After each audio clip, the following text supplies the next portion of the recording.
Mr. Kim, Admiral Bauer, Excellencies, colleagues, and friends, good morning to all. It's a very great privilege for me to be here today for the Seoul Defence Dialogue as part of my first official visit to Korea. First of all, to Minister Kim, thank you for your very kind and warm hospitality and your leadership, both today at this very important Seoul Defence Dialogue, but also during yesterday's United Nations Command Ministerial meeting. And to Admiral Bauer, I want to take the opportunity to thank you for your exemplary leadership of the NATO Military Committee and your invaluable contributions to our alliance. As you have heard and understand, my co-panelists and I come from three very different parts of the world. But notwithstanding our separation by distance and culture, we share a common goal of maintaining the rules-based international order which has delivered peace, stability, and prosperity to all of our peoples. And I believe that Canada has a unique role to play in achieving that goal because we are an Arctic nation, an Atlantic nation, and a Pacific nation. For example, our Pacific coastline is roughly 25,000 kilometers long, and our trade and security links with this region are vital and strong and growing. In particular, Canada's ties with the Republic of Korea run deep. Roughly 26,000 Canadians served here in Korea during the Korean War, which was Canada's third bloodiest conflict. And since the very beginning, we've been part of the United Nations Command, helping to uphold the Korean Armistice Agreement and working towards a lasting peace. Canadian Armed Forces members also regularly deploy alongside members of Korean Armed Forces during regional exercises, including such examples as Exercise Rim of the Pacific, which wrapped up only last month. And Korea has become one of Canada's largest trading partners in the Indo-Pacific and our third largest regional partner when it comes to defense materiel. I believe very sincerely that there is much more that we can do together. And that's why we continue to make progress in our action plan to implement the Canada-Korea Strategic Partnership. And that includes exploring more opportunities for our defense industries to work together. I am very pleased that in 2022, our countries re-signed a Defense Material Cooperation MOU, and that we are seeing daily evidence of growing ties between our defense industrial bases. Relationships such as these, and those relationships fostered through this dialogue, are critical during increasingly difficult times. As we are all aware, our world has become a far more dangerous place over the past few years.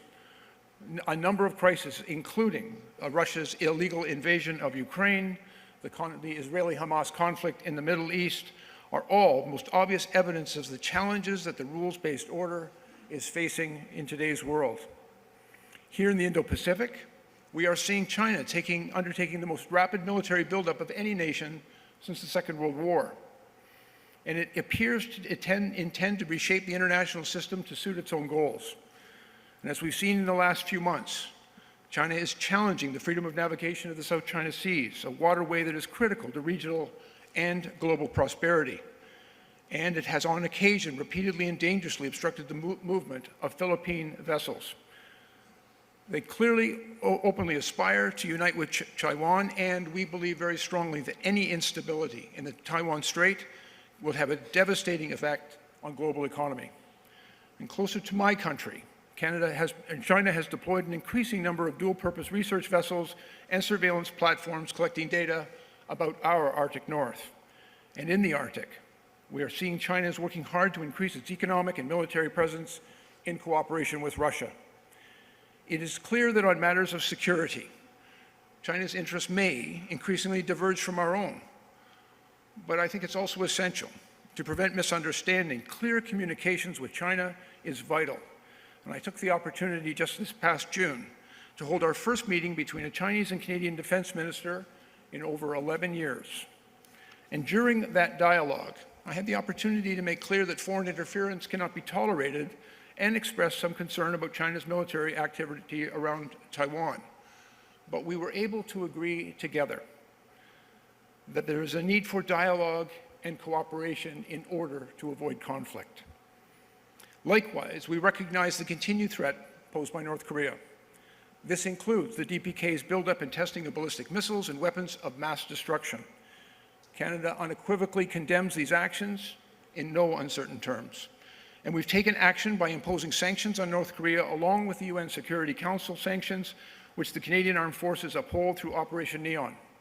And despite Russia's attempts to undermine our work by vetoing renewal of the UN panel of experts who track and report on evasion efforts, Canada will continue to monitor violations by the DPRK in cooperation with all of our international partners. We call on North Korea to stop these programs and other aggressive activities, to resume its adherence to the Nuclear Non-Proliferation Treaty, and to pursue dialogue with the international community. We are also concerned with China and North Korea's deepening ties to Russia in support of its illegal invasion of Ukraine. And we will continue to call them out for their work to spread disinformation and conduct malicious cyber activities, which threaten our critical infrastructure and can sow distrust and a lack of trust in our most important institutions. In the face of these threats, the ties between Canada and our Indo-Pacific partners matter more now than ever. And that's why in 2022, Canada released its Indo-Pacific strategy. And this strategy serves as a critical roadmap for how we will engage in the region. It makes very clear that our partners and allies can expect to see more of us present in this region of the world. We need to be a reliable and dependable partner. And thanks to this strategy, our military presence in the Indo-Pacific is growing. And last year, as well as this year, we have deployed and are deploying 3 Canadian naval warships into the region for the first time in decades. And this increased presence is going to allow us to work more closely with partners, including right here in the North Pacific. Most recently, the HMS Vancouver has been sailing on exercises Pacific Vanguard. And as part of this mission, they've been training with members of the Korean, Japanese, and American navies, strengthening their skills in maritime operations, anti-submarine warfare, air warfare operations, and advanced maneuvering. And through Operation Neon, we have been deploying our ships and aircraft to monitor UN sanction operations against North Korea and working with the military members of all like-minded Pacific countries. As our people work and train together, they are learning valuable new skills and forging deeper bonds. Likewise, as one of the 18 countries that participates in the United Nations Command, Canada will continue to do their part to maintain stability and security on the Korean Peninsula. We have supported this mission from the very beginning, since 1953. And in the 71 years since this command was established, Canadian Armed Forces members have helped to enforce the Armistice Agreement and to reinforce deterrence. We have taken on a variety of critical roles, including serving right on the front lines of the demilitarized zone as part of the Military Assistance Commission. And for the second time, a Canadian officer, currently Lieutenant General Macaulay, is currently serving as the Deputy Commander of the UNC. Our increased presence here in the Indo-Pacific must be sustained, and that is going to require significant new investments in our capabilities. Earlier this year, I released an updated defense policy for my country. It's called Our North, Strong and Free. And through this policy, we have identified the Indo-Pacific, Europe, and the Arctic as key strategic regions of focus for our military. We are investing almost $10 billion to extend the life of our Halifax-class warships so that we can continue to deploy them right here. And we've begun construction on a new fleet of River-class destroyers, launching the process to acquire up to 12 new conventionally powered submarines for the Royal Canadian Navy. These are new and improved capabilities that are necessary and will allow Canada to continue to bolster its presence here in the Indo-Pacific and to do our part to live up to our obligations to our international partners.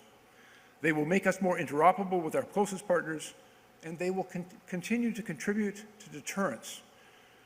Our intent is to ensure that Canada remains a reliable and valuable partner in the Indo-Pacific and beyond. We recognize that the world has changed and continues to change rapidly. We also acknowledge we've got to do more, and we will do more. That's why Canada has committed to investing 2% of its GDP as rapidly as possible. And as the security threats, and by 2032, and the security threats facing the Indo-Pacific and the world grow, we are stronger with like-minded partners who share our values. And as a proud Pacific nation and a dedicated NATO ally, Canada truly values our close relationships with nations that share our aspirations. Nations like the Republic of Korea, with whom we share a long and treasured friendship. These are indeed uncertain times, but I believe that they are also times of opportunity and possibility. because we are stronger when we work together, when partners stand united. And for Canada's part, I want to assure you all that we are committed to this region, we are here to stay, and we will do our part. And I believe that together we can maintain a free, open, and inclusive Indo-Pacific and to defend the international rules that have kept us safe for nearly 80 years. Thank you, merci, and again, thank you for the kind invitation to be here.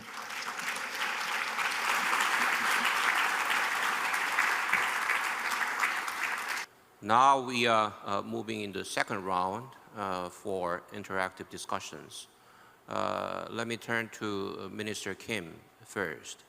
지금부터는 제가 보다 정확한 소통. Now, for the sake of more accurate communication, allow me to proceed in Korean.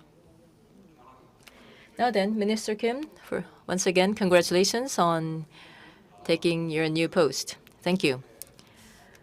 Now then, in your speech, which was the first in this session, so you also talked about the improvement in the North Korean nuclear program. So now as there is acceleration in the upgrade in the nuclear program of North Korea, then now to protect the lives and also the assets of Korea, then as the new defense minister, what are your plans and what are the measures that you have in mind? Well, thank you very much for the question. Now, North Korea, to protect the safety of our people, to protect the safety of our regions from North Korea's nuclear capability, I believe that the basics is the extended deterrence between ROK and the U.S. Because in April last year, President Yoon made a state visit to the U.S., from which came the Washington Declaration. Now, according to the Washington Declaration, there have been big changes in the ROK-U.S. alliance. What these changes were about were that now the existing ROK-U.S. alliance were based on the conventional, but then now with the Washington Declaration, then we were able to upgrade the alliance to nuclear-based. And that is how we also started the NCG. So in order to build up customized or tailor-made response to North Korea, we have created the NCG. And as a result of this, more so than ever before, so compared to any other extended deterrence between ROK and the U.S., we see that the reliability has gone up dramatically, and also the effectiveness has gone up quite a lot. So I would say that the ROK-U.S. extended deterrence would be the fundamentals of countering the nuclear threat coming from North Korea. Now, having said all this, the continuous upgrade in the North Korean nuclear capability and also regional threats. Now, if there are still limitations in ensuring safety of our people, then, of course, we would consider all the available options. But at that time, then it would also be considered in close alliance and close cooperation between ROK and the U.S. Yes, thank you. So it is a coalition-based and a deterrence-based stance towards North Korea. So you mentioned the importance of this front towards North Korea. Thank you. You also mentioned the Washington Declaration, and last year, one of the biggest highlights was the summit at Camp David between the ROK, the US, and Japan. So not only was it an opportunity to turn around our ties with Japan, but also to strengthen our security alliance between the three parties. If you compare before and after Camp David, how do you believe the security cooperation changed or was strengthened? Could you provide some details, perhaps? Yes. Well, I think the relationship between the ROK and Japan took a rapid turn right before, up until the camp. And I just want to note that our moderator, Professor Kim, played a pivotal role in making all of that possible. So I'd like to take this opportunity to thank you for your efforts. Now, if you look at the situation in Northeast Asia, North Korea, China, and Russia, their relationship is tighter than ever. In particular, North Korea and Russia, their relationship has become extremely close on a military stance. And so that kind of a military cooperation not only threatens South Korea and the peninsula, but also has led to a prolongation of the Ukraine war, and therefore is threatening the security and safety of Europe even. And on top of that, the nuclear programs and missiles in North Korea are being developed using the funds and materials that they receive from Russia in exchange for their support of this war.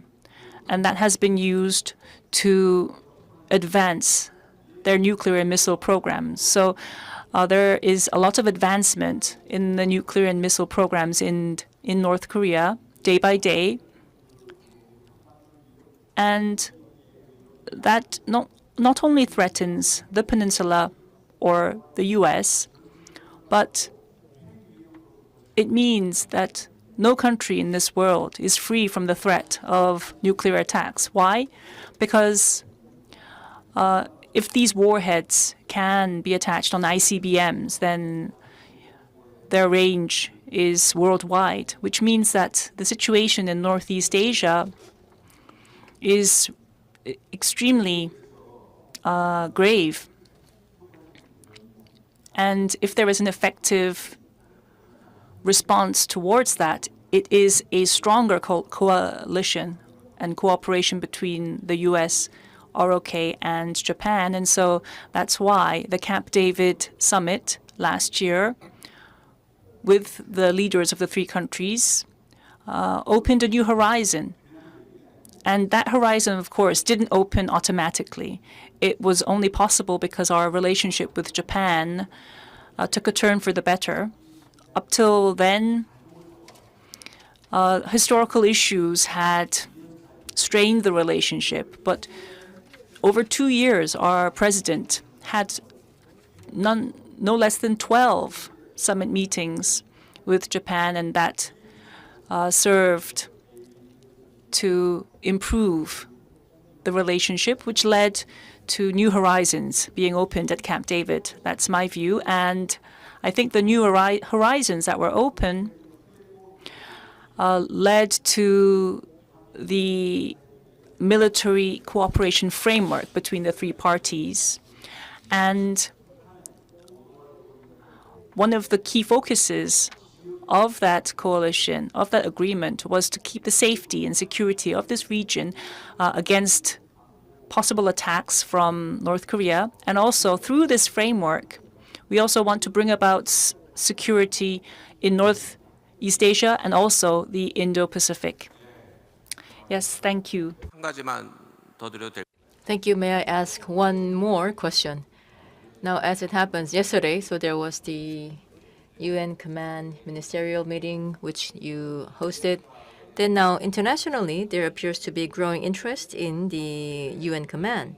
Now, recently, Germany has also joined the UN Command. So then yesterday, there was this meeting with the UN Command as well as the defense minister. So what is your assessment of yesterday's talk? And then also, as for the vision or the direction of the UN Command's development?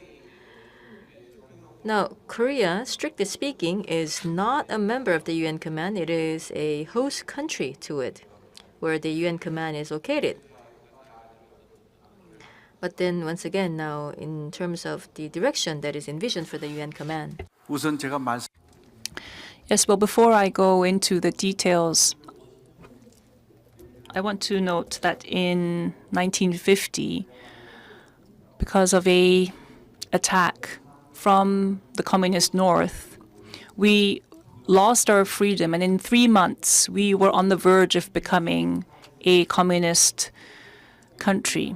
And on the verge of that happening, the world came to our assistance.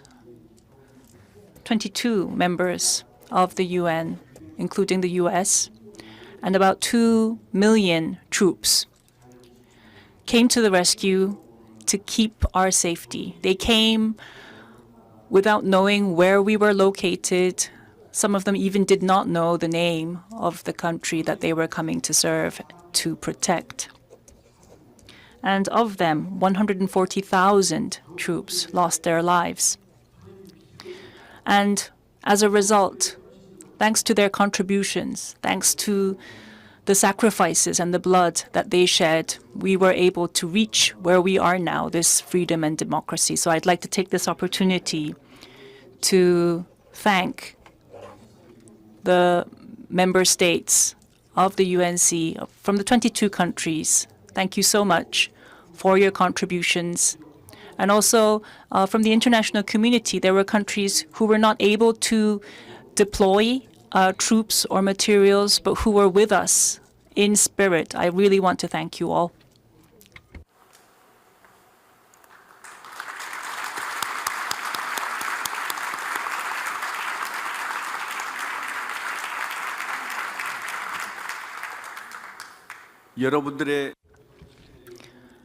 And as long as the Republic of Korea exists, we will never forget the sacrifice and contribution that you made. Now, yesterday, the member states of the UNC that took part in the Korean War were all represented at the Ministerial Defense meeting. And there is something that really left an impression on me. After the UN was established under one flag, under the name of the UN, the Korean War was the only war in which that happened. And in the future, there will be no other, because of some countries who are standing members will veto it, so it probably won't be possible. But because we have these member states at the UN command, these member states, when there is another contingency, when there is another war in Korea, they are able to fight without authorization from the UN Security Council, and that's why the UNC is extremely important and it's quite significant. So I really agree with what was said. Now, in the future,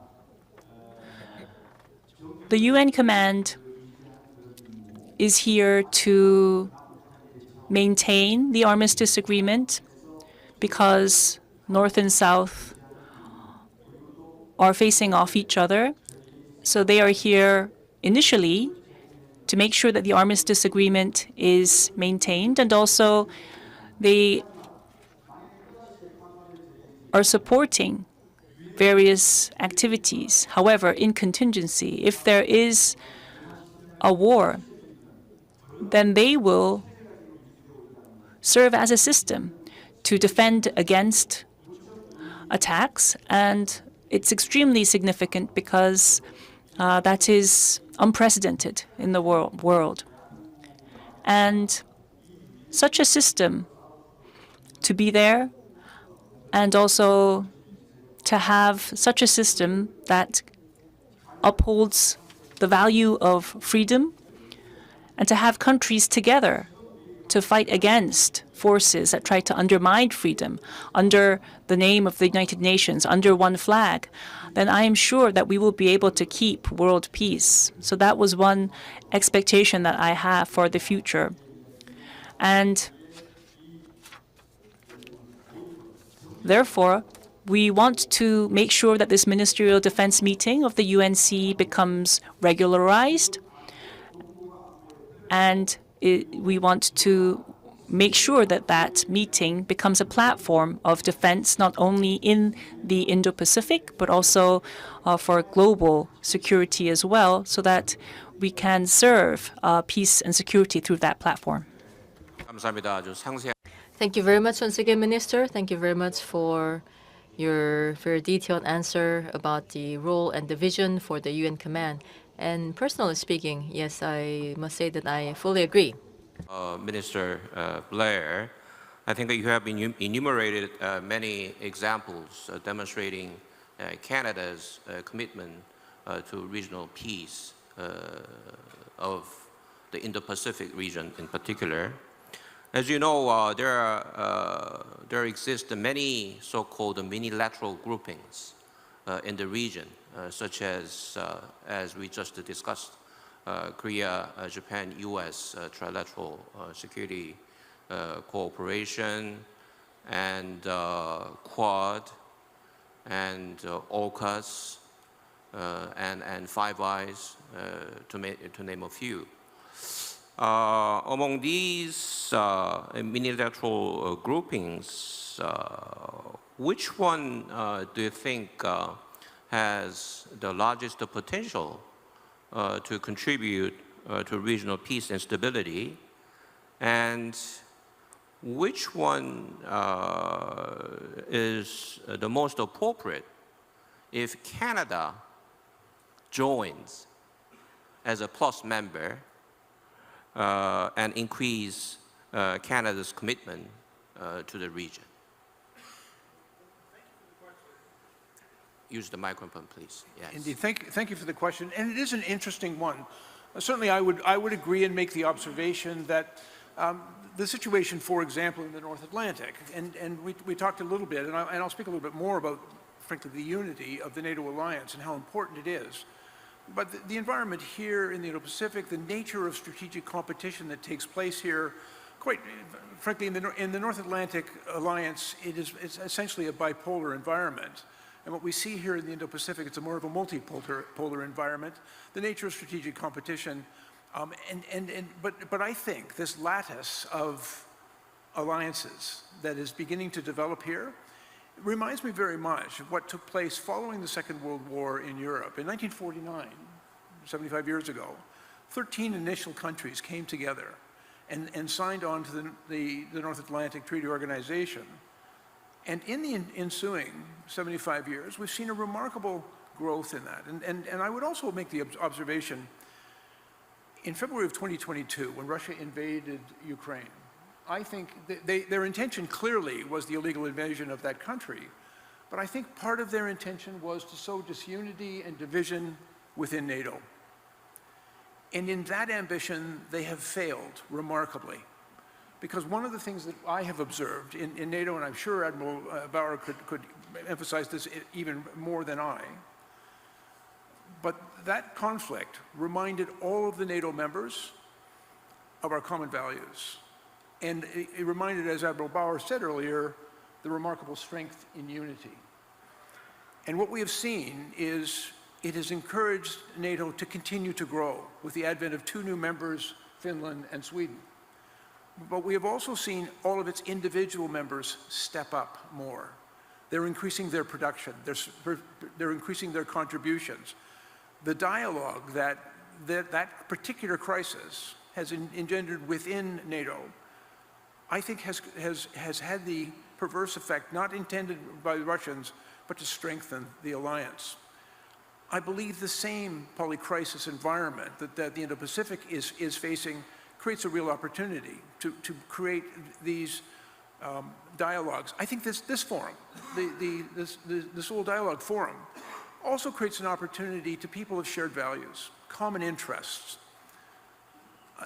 a dedication and commitment to that rules-based order that keeps our people safe and maintains global security. I think there's an opportunity through these dialogues to advance that. I'm actually very encouraged by the arrangements that we are seeing between the United States, Korea, Japan, for example, the Quad relationship. We're also seeing the emergence of others, including Australia and New Zealand, stepping up into those dialogues. I think we are at the beginning of new relationships here in the Indo-Pacific. One of the alliances that I see most promising is ASEAN. And I know it's based entirely, it's primarily a trade-based focus, but defense and security are elements of ASEAN. And so I think the opportunity for increased dialogue. And you asked in your final point is, where does Canada see itself? I believe we are a strategic partner. I believe we've got work to do to earn our place at the table. And I want to assure our allies here in the Indo-Pacific, we're prepared to do that work. And to come and to contribute and be a reliable partner in those dialogues. But I think it's also important that these types of events, I will tell you, this is my second visit in the past year to the Indo-Pacific, and each time I have come, I have left with a different view and perspective of the region, a deeper understanding of the challenges our friends and allies here face. And I think that understanding is very important for all of us who wish to contribute to peace and stability around the globe, and in particular here in the Indo-Pacific and in the North Pacific.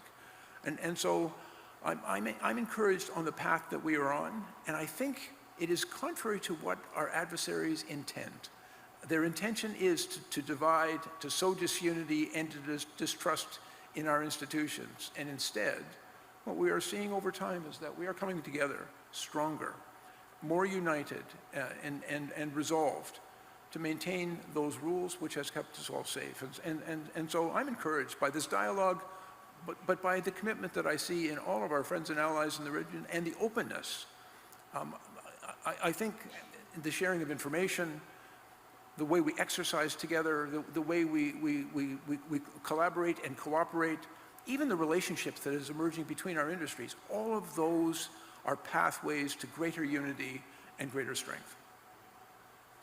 If I may, can I ask how much time do you allocate between Atlantic issues and the Indo-Pacific issues when you work in your office?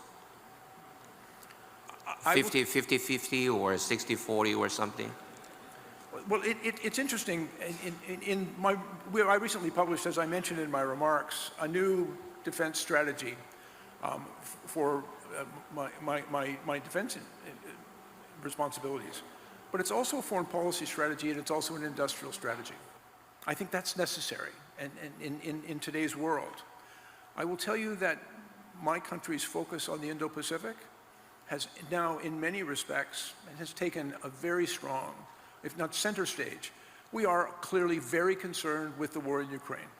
We are very grateful for the collaborative effort that goes on among our NATO allies and the Ukraine Defense Contact Group and all of our friends that are part of that work, and it is a fairly significant focus. Reconstituting my armed forces to fulfill our responsibilities, even in the North American continent, and with our partner, the United States, through NORAD modernization, are also a big focus. But I would say now, fully an appropriate and necessary third of our attention is focused on the Indo-Pacific. And we recognize, first of all, from a strategic competition thing, but also from an opportunity. We are a Pacific nation. We need to do more in this region, as well as do more with our Atlantic partners. We're committed to doing so. And I think there is both opportunity and a responsibility there that we intend to meet. Sounds great. And switching back to United Nations Command, you emphasized Canada's commitment to the UNC. What is the motivation for Canada to increase your commitment to UNC as we are watching the Canadian officer serving twice as the deputy commander of the United Nations Command? This is a big example, right? So what is the motivation for Canada to increase your commitment to UNC? Canada was among the very first nations to respond to the call in 1950 to the conflict and the war that began here. Since 1953, Canada has been a continuous presence in the UNC, and we've had the privilege, as I've mentioned, and as you acknowledge, in having a leadership at the deputy commander level as part of that.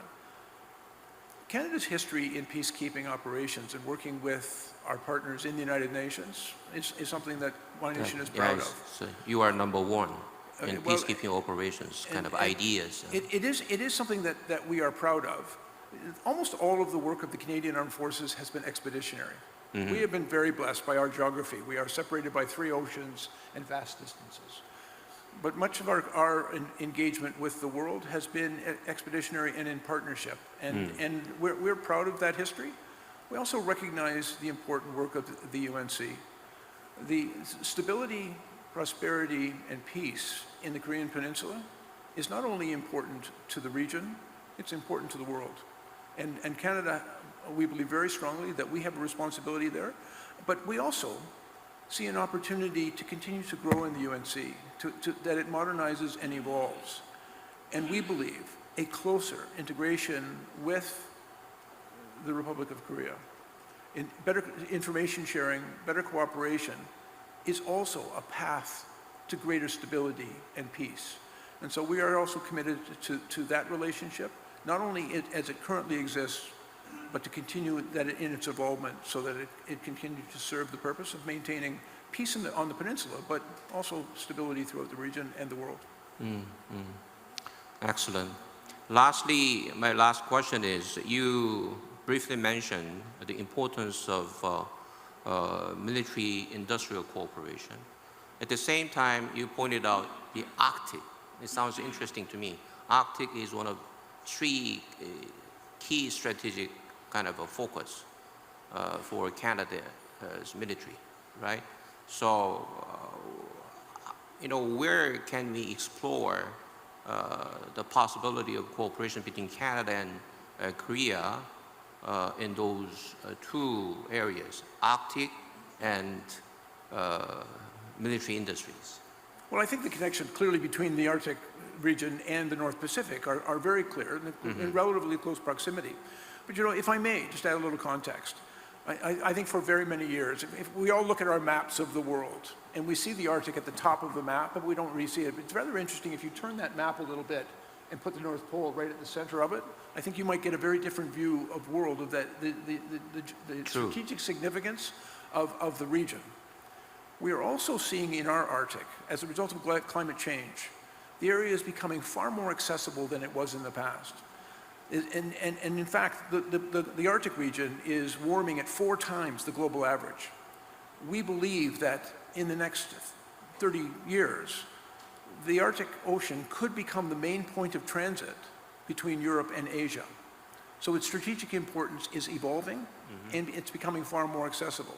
We are also seeing increased activity by the Russians and the Chinese in the polar region through interventions with their military assets, but also in investments in the critical minerals in the area, and I think an acknowledgement of its strategic importance. And so we recognize that in order to ensure that that does not become a theater of conflict, we need to be a stronger presence and to deter.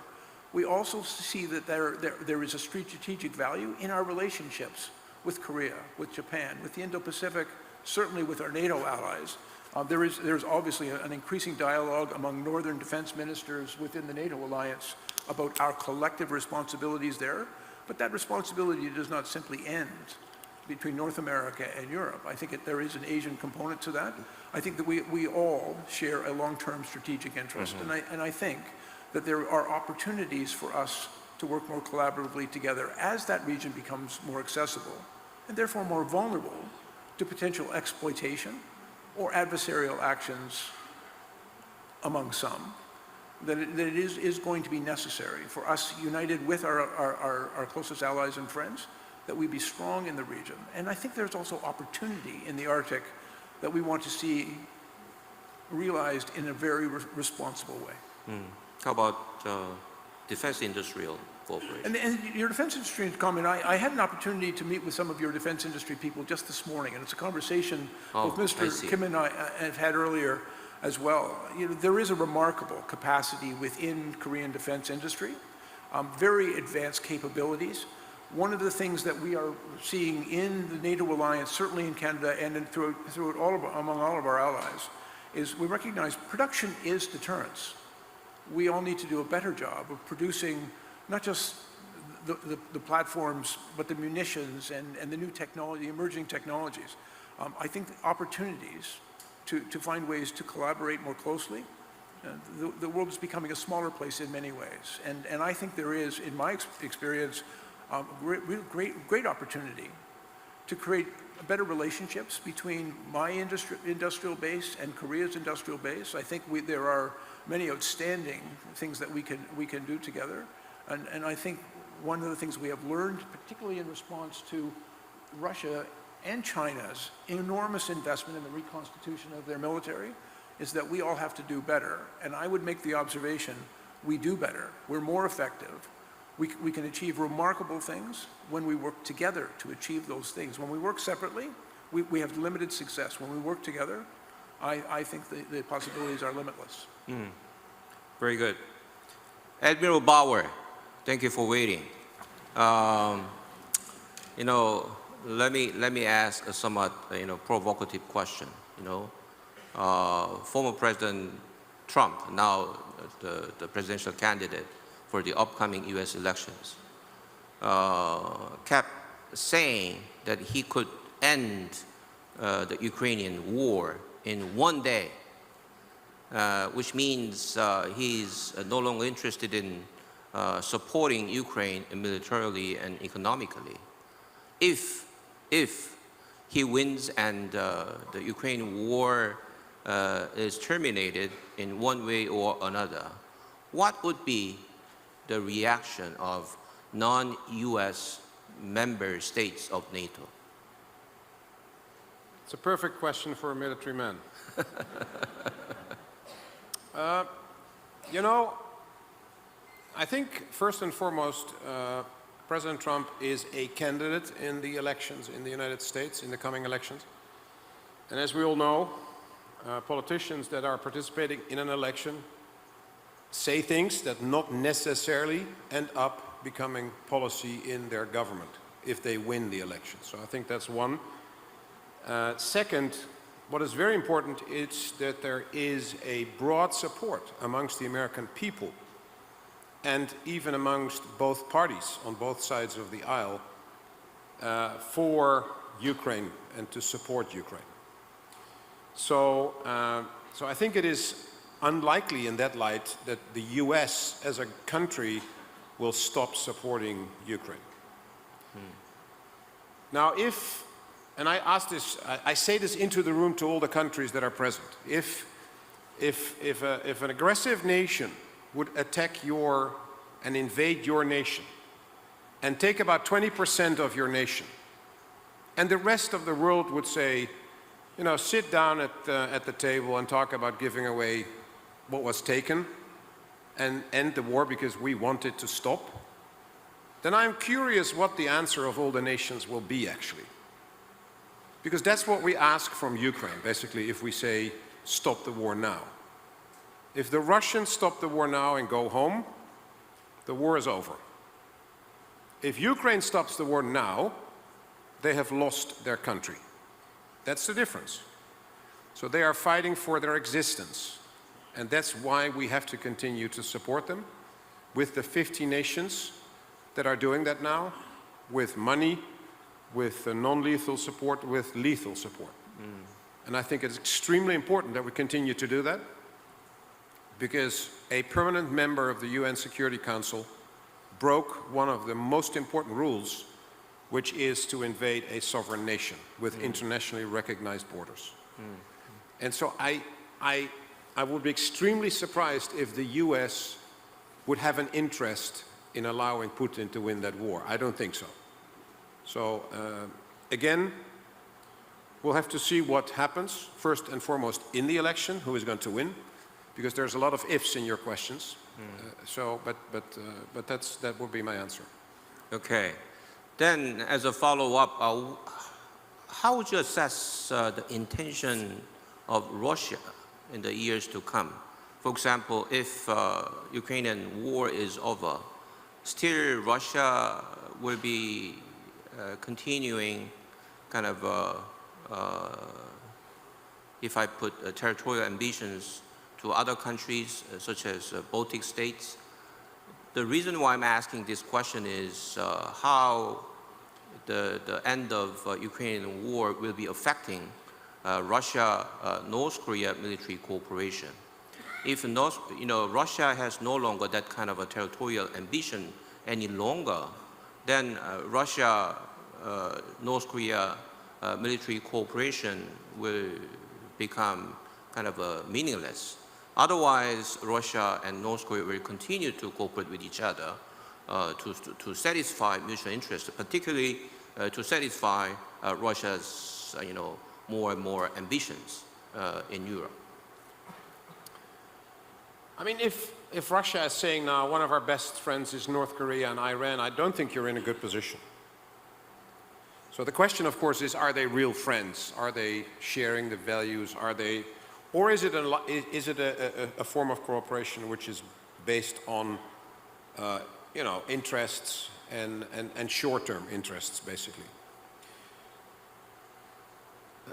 First and foremost, I think we will have a Russia problem, even if the war in Ukraine is over. First, if they win the war, they are emboldened to do more, and we know that they are having larger ambitions. The Russian government shared with NATO a concept treaty in December 2021, in which they basically said, we want to go back to the borders of 1997 when it comes to spheres of influence. And in that region, which is basically containing all the nations that have become members since 1997, we would not be allowed to have exercises, not be allowed to have troops, etc., etc. Now, one of the nonsense stories that you very often hear is that NATO expanded to the east. That's not true.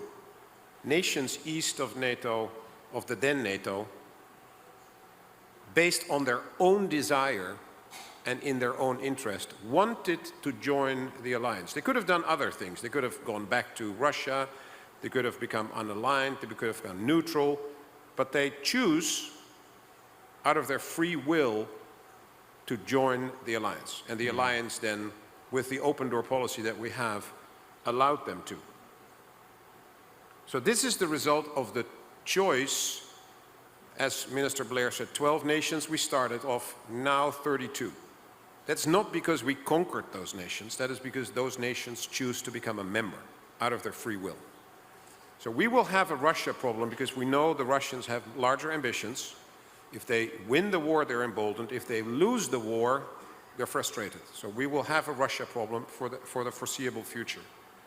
Now, the alliances between, or the relations between Russia and China, Russia and North Korea, Russia and Iran is very concerning. If you look at Iran and North Korea, those two nations were extremely isolated. Extremely isolated. And now suddenly, because of that relationship with Russia, because Russia needs them, because Russia has not achieved any of its strategic goals in Ukraine. None. And so therefore, they are in a bad place. They need ammunition, they need missiles, and therefore they are now have to ask for the help of nations that should not be their friend. And the result is now that Russia is basically, in a way, supporting illegal actions from a country like North Korea when it comes to the missile tests. That is in violation with all sorts of UN Security Council resolutions, and they're not doing anything about it. Unfortunately, China doesn't do anything about it as well, and that is very concerning. So in terms of what the relation means, as long as it benefits them, most likely Russia will need that relationship. And therefore, it's not a relationship based on values. It's not a deep relationship. It's based on the fact that they are basically failing in Ukraine. Russia is failing in Ukraine. They have not achieved any of their strategic goals. And so they need the help now suddenly of nations like Iran and North Korea. That is very concerning. It should be concerning to them, actually. My last question is, you emphasized NATO's cooperation with IP4, Korea, Japan, Australia, and New Zealand in a communal setting as well as in a bilateral setting. Could you elaborate possible cooperation with, between NATO and Korea in terms of kind of a tailored, kind of a strategic kind of a partnership or programs? So NATO is working with North Korea for a very long time already. And all these programs where we have bilateral relationships between NATO and a nation and a partner nation have had different names over time, but the last name we now use is the Individual Tailored Partner Program. And we have now a new partnership program with South Korea since 2023. And it consists of topics like counterterrorism, women, peace and security, arms control, climate change and security, capability development and interoperability.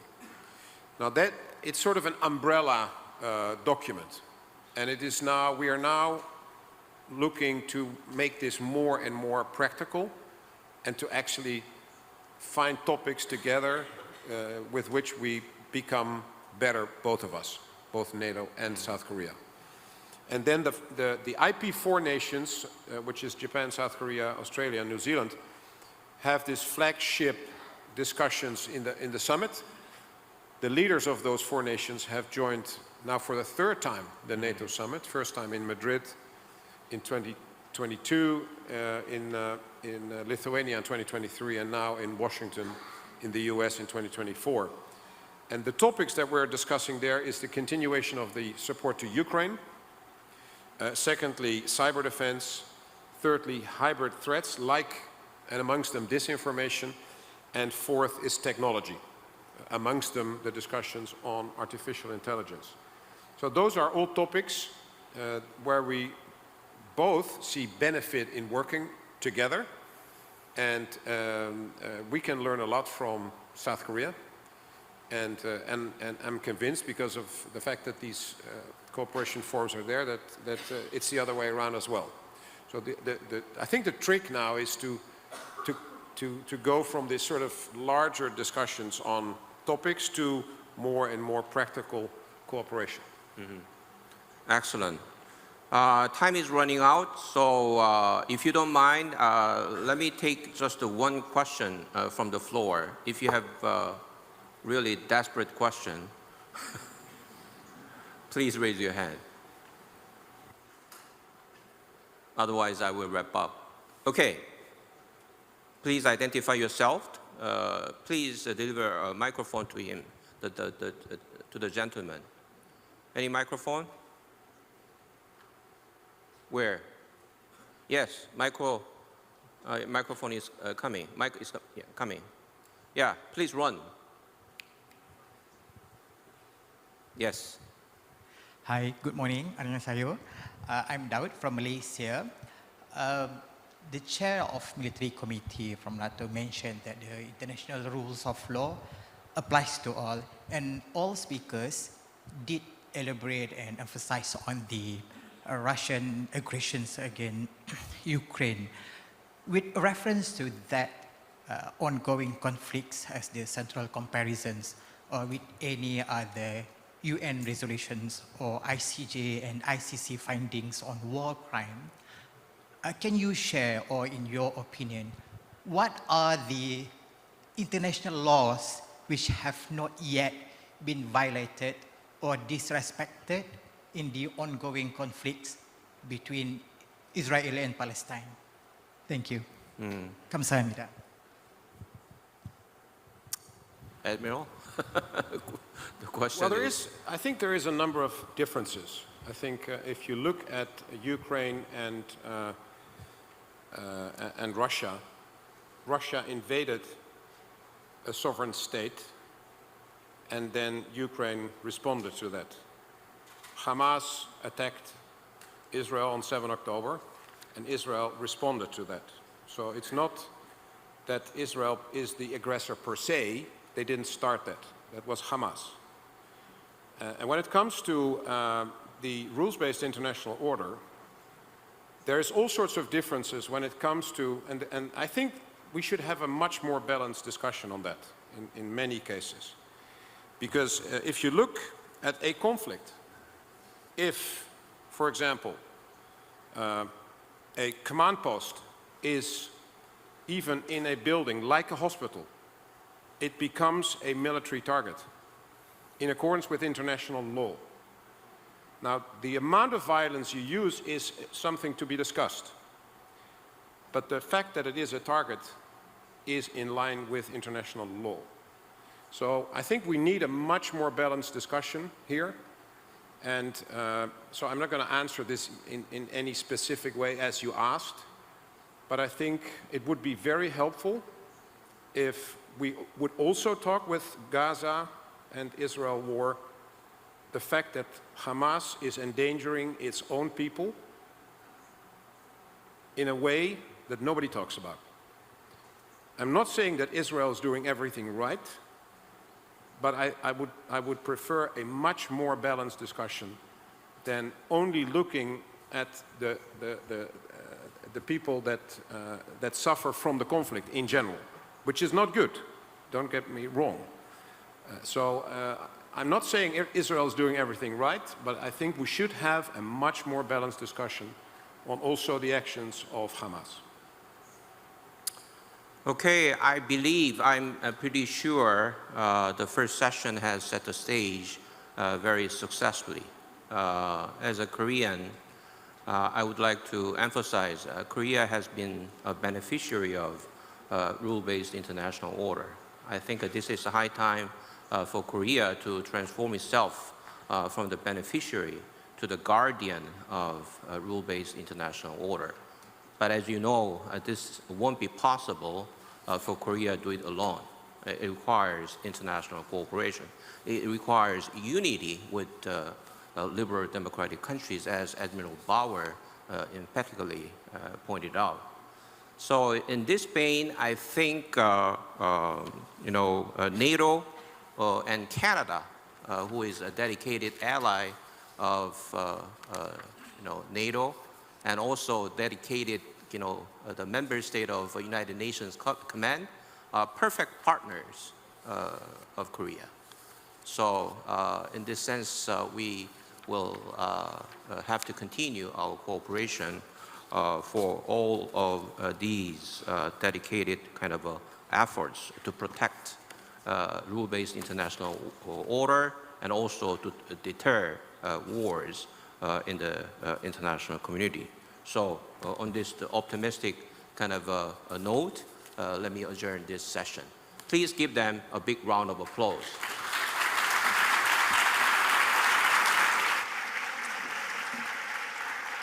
Thank you very much to our chair as well. So please give our Professor Kim Yong-hyun another big round of applause. Thank you very much.